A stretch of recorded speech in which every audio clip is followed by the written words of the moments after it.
Shout out Pangulong Ferdinand Marcos. Sabi nila nag-loan ka ng 20 billion para sa mga farmers. Kami ngayon dito sa farm, sa may mga kunting tanim dito sa bundok. Kawawa kami. Kasi ni piso wala kaming natanggap na ayuda galing sa gobyerno. Saan yung nilon mo na 20 billion? Para ano yun?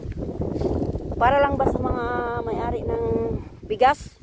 Yung palayan? O kawawa kami oh. Tingnan mo yung mga tanim namin. Itatapon na lang dito sa farm. Kasi hindi na mabinta sa city kasi sobrang mahal ng gasolina, wala nang bibili. Oo.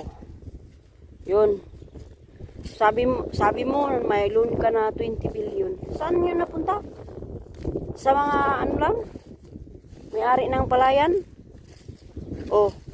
Tingnan mo. Tatapon lang to. Sayang. Okay lang sana kung malapit yung Maynila kasi pamimigay ko naman to sa taga Maynila. Kasi sayang din pag itapon lang. Kaso ang layo. Hindi nga mabinta sa city kasi mahal ng gasolina. Oh, maraming kawawa dito ng mga farmers. Walang matanggap na ni piso na ayuda galing sa gobyerno. Puro lang yung sabi mo na nag-loan ng 20 billion. Puro may-ari lang ng palayan ang makabenepisyo. Kami wala.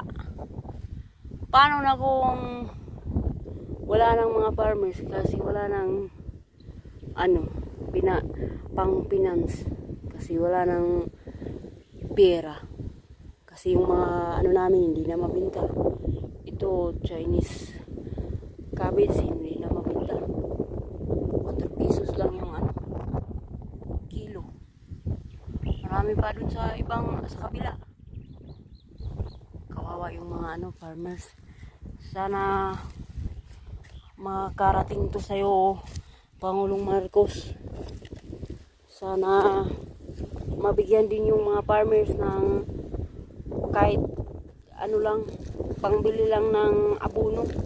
Kasi dito sa amin tag 1,800 na yung abono. Hindi ka na makabili basta-basta. Saan ka kukuha? Kahit nga magnakaw ka, wala kang manakaw. Sayang. Itapon lang yung pinaghirapan kasi hindi na mabili.